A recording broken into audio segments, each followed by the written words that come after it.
تل درود سلام یا پاک نبی اکرم صلی اللہ علیہ وسلم صلی اللہ علیہ وسلم اللہ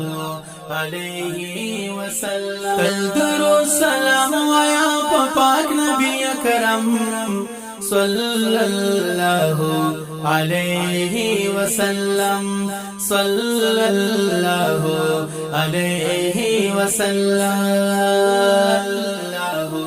علیہ وسلم دیر چین سکون پکی خوندد جوندن پکی خوندد جوندن پکی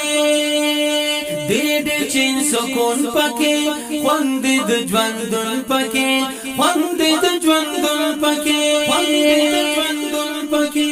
دا کلمہ جاری سات